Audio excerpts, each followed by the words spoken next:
there's a specific kind of silence that follows a moment of true breaking. It's not an empty silence, it's heavy.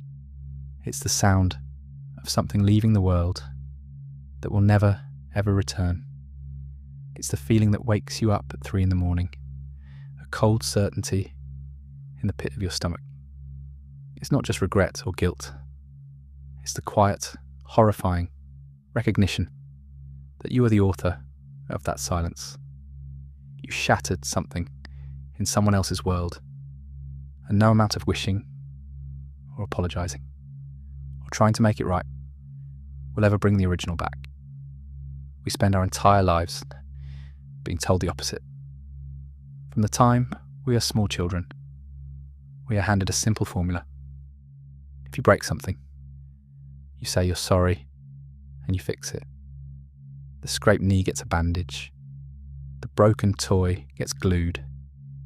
The argument is resolved with a hug. Our entire social structure, our stories, our ideas of justice and forgiveness are built on this foundation of repairability. We are conditioned to believe that there is a path back from every mistake, a way to restore what was lost. We are taught that good people make things right, and so we carry this belief into our adult lives like an unquestionable truth. But then one day, you come face to face with a much older, much deeper law of how reality works, a law that doesn't care about our feelings or our intentions, the law of irreversible consequence. And in that moment, the tools we've been given our whole lives are suddenly useless. They feel like children's toys in the face of an earthquake. The instinct is to scramble. The desperate, panicked need to fix it, to undo it, becomes all-consuming. But here is the central paradox, the one that can either trap you forever or set you free. This frantic need to repair the damage is rarely about the person you harmed. It's about you. It's about your inability to sit with the truth of what you've done. You are trying to repair your own self-image as a good person. You want to hear the words, "I forgive you," not so they can be free, but so you can be. You're trying to scrub a permanent stain from your own story. Your healing, your real transformation, does not begin when you successfully convince them or yourself that things are okay now. It begins in the devastating moment of surrender, the moment you stop trying to fix the unfixable, the moment you accept that the mirror will stay broken. It's in that brutal acceptance that a new kind of peace, a heavier and more honest peace, can finally take root. Think of a unique, hand-blown crystal glass. It has captured light in a certain way for 100 years. It has a story, a history, a resonance. And in a moment of anger or carelessness, you let it slip. It doesn't just crack. It shatters into 1,000 pieces on the floor. Now you can spend a lifetime on your hands and knees. You can gather every last shard. You can meticulously glue each piece back into place. You can even follow the Japanese art of kintsugi and fill the cracks with molten gold, highlighting the breaks as part of its new history. And what you will have is a beautiful monument to its own shattering. It might even be beautiful in its own way, but it will never ever be that original glass again. The way it held the light is gone forever. The effortless, seamless integrity of its form is a memory. Pretending that what you have now is the same is a profound delusion. It's a lie you tell yourself to avoid the stark reality. The original is gone, and you are the one who ended it. This isn't a moral lesson. This is the physics of existence. It's about the architecture of reality. Everything is interconnected. Every person's inner world is a complex delicate structure built from experiences, beliefs, and trust. Some actions are like a gentle rain they nourish, but other actions are like a seismic shock. They don't just cause surface damage, they can permanently alter the deep foundations of that structure. You can't go back in time and prevent the earthquake. You can't unshake the ground. Your words, your actions, introduced a new pattern into their reality. A pattern of betrayal, of hurt, of loss. And that pattern cannot be erased. It can only be integrated, lived with. This is the unquestioning trust a partner had in you, the one that allowed them to be completely vulnerable. Once broken by a deep betrayal, it doesn't just get repaired. The original state of innocence is gone. What might grow in its place, if you're very lucky, is a different kind of trust. One that is conscious, cautious, and forever aware of the possibility of being broken again. It is a conscious choice, not the effortless state it once was. It is the sound of a parent's angry words that a child can never unhear, words that become a quiet, critical voice in their own head for the rest of their life. An apology can't reach that deep. The most profound spiritual journey you can take is not the journey to earn forgiveness. It is the journey to find the strength to stand in the rubble of what you broke, to look at the permanent damage without flinching, and to admit your part in it without excuse or justification.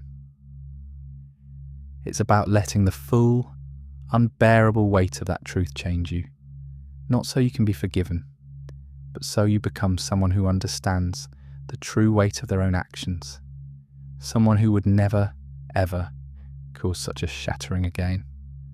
The wisdom isn't in fixing the past. The wisdom is in letting the past make you profoundly, achingly present. By the way, our shared space of light and awareness is on its way to 100,000 people. Thank you to everyone who subscribes and brings this moment closer. And so, you arrive at that silent, devastating acceptance. You see the shattered glass. You understand it can't be put back together. And right at this threshold, a new, more subtle temptation arises. It's the refusal to simply sit with the discomfort of the truth. This is where a second, and often more insidious wave of damage begins. It starts with the phrase, "Let me explain." It's the impulse to reframe the story, to provide context, to justify the action in a way that softens its edges. You tell yourself this is for them, so they can understand, but it isn't. This explanation is a desperate attempt to control their perception of your action. You're trying to convince them to see the wound you inflicted as smaller, more understandable, less severe. You're asking them to help you manage your own guilt. Look at how this pattern plays out in real life. It's the person who cheats and then sends pages of text messages explaining their loneliness, their unmet needs, their own pain, forcing their betrayed partner not only to deal with the infidelity, but to now also become the caretaker of the cheater's feelings. It's the friend who breaks a profound trust and then says, "You have to let me make this up to you," turning their need for redemption into a demand placed upon the one they hurt. It's the parent who, when confronted with the pain they caused in childhood, says, I did the best I could, a statement that shuts down the conversation and implicitly labels the child's lingering pain as an unfair judgment. These are not acts of healing, they are acts of violence. Each attempt to minimise, explain, or rush their process is you breaking the glass all over again. You are refusing to honour the reality of their pain and are instead trying to force them back into a shape that is more comfortable for you.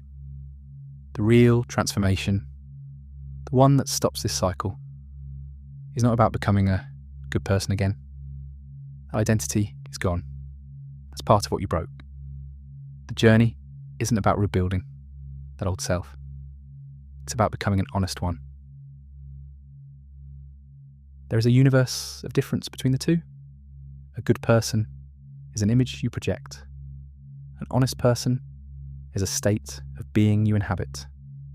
Honesty in this context is the heaviest thing you will ever carry. It is a simple, unadorned, brutal truth. I did this. I am the person who caused this permanent harm. There are no footnotes, no buts, no extenuating circumstances offered as an excuse. Just the raw fact of it.